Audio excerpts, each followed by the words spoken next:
The story takes place inside Alcatraz, the most dangerous prison in the world, surrounded by water on all sides, with security so tight that not even a bird could get through. Nobody had ever walked out of this place alive. That's where Frank Morris arrives. The guards search him head to toe, walk him through the block, and lock him in his cell.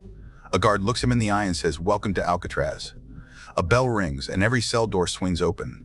The prisoners line up for food like it's just another day. At the table, Morris sits across from a man named Litmus. Before Morris can even touch his food, he notices another prisoner named Wolf staring him down from across the room. Cold, steady, the kind of stare that means trouble. Then Litmus asks Morris for some of his food. Morris hands it over without a word and watches Litmus feed it straight to a rat sitting beside him, his pet rat. Morris finds it strange but says nothing.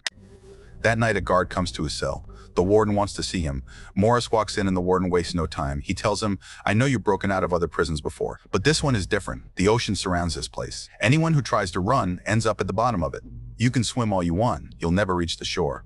Alcatraz was built for people exactly like you, and from now on, only 2 visitors are allowed." On his way back, Morris slips the warden's nail cutter right out of his pocket. He already sees what it could be useful for. Back in his cell, he hides it inside a book. That same day, Wolf comes for him in the shower. Morris doesn't back down. He beats Wolf right there on the spot.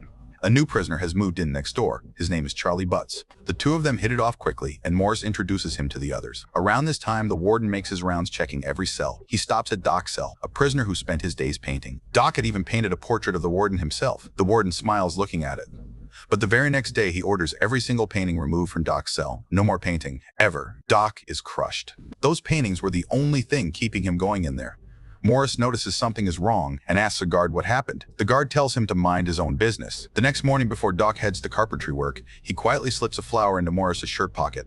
Then during work, he calls a guard over, asks for an axe, and cuts off 3 of his own fingers. His paintings were gone. To him, his hands had no purpose anymore. Morris rushes over, but the guards block him.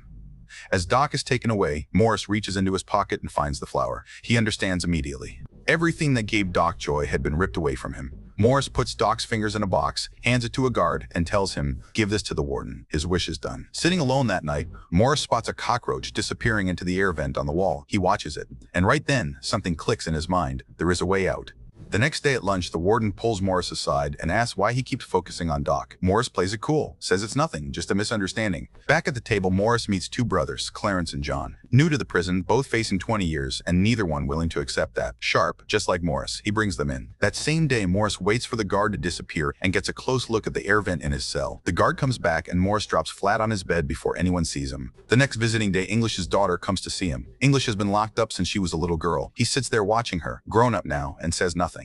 Across the room, Charlie is on the phone with his wife. She tells him his mother is sick. The doctors say she has only days left. That's all Charlie needs to hear.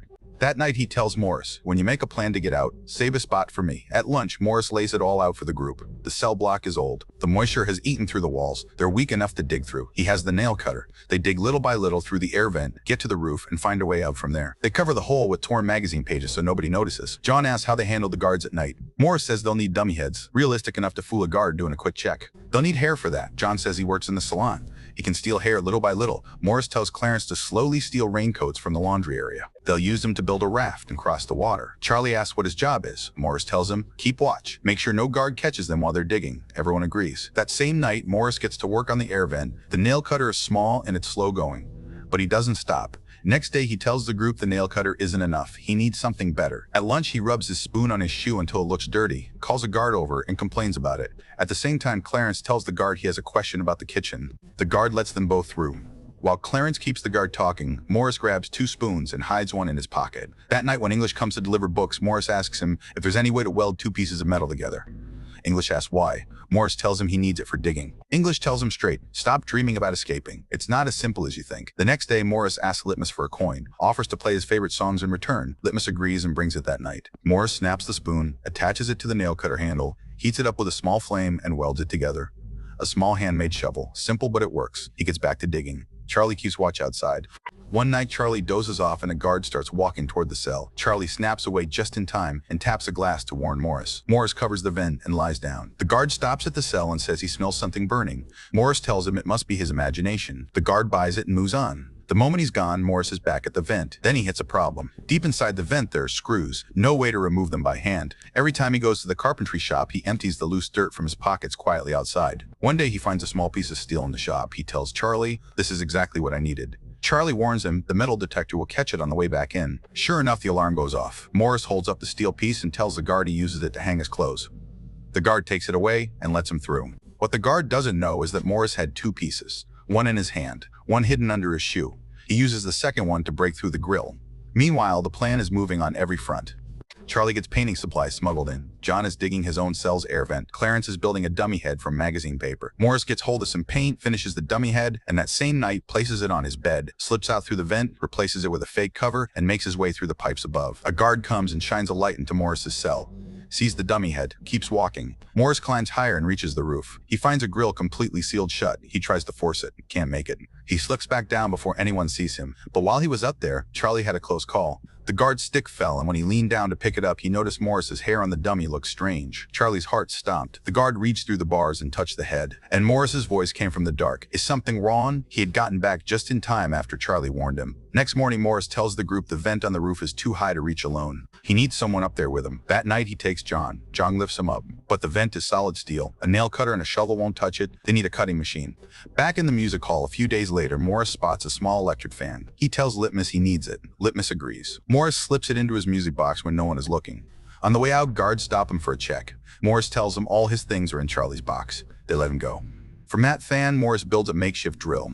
He gets back up to the roof vent and starts cutting through it. A guard hears the sound and starts heading up. Morris finishes just before he arrives. In the movie hall soon after, Morris checks in with everyone. All four of them are ready. Monday night, they're walking out of Alcatraz.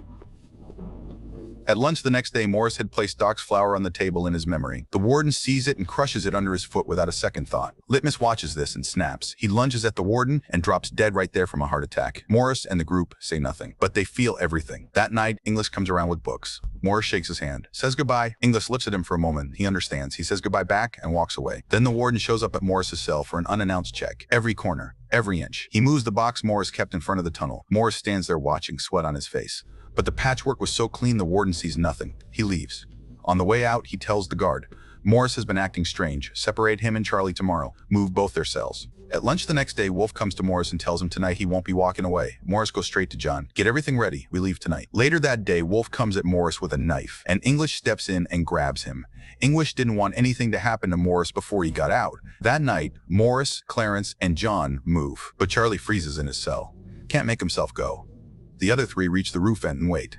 After a long time with no sign of Charlie, they make the call and go without him. The guards check the cells below and see the dummy heads. Nothing seems off. But Charlie sits alone in his cell, tears running down his face, watching his chance disappear. The three make it to the top of the building, cross over a pipeline, drop down to the other side, and avoid the guards one by one.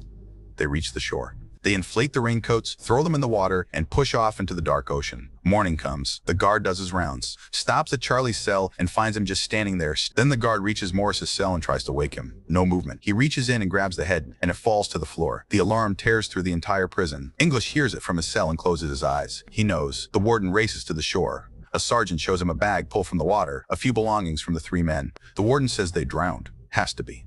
Then he looks down and sees Doc's flower lying on the sand. He stands there and understands. Morris got out, and he left that flower behind on purpose. A guard comes and tells him the director is calling. The warden turns and says, put out a story. All three drowned that same night. He files a false report to protect his name, but inside he knows what really happened. Within 1 year, Alcatraz is shut down completely.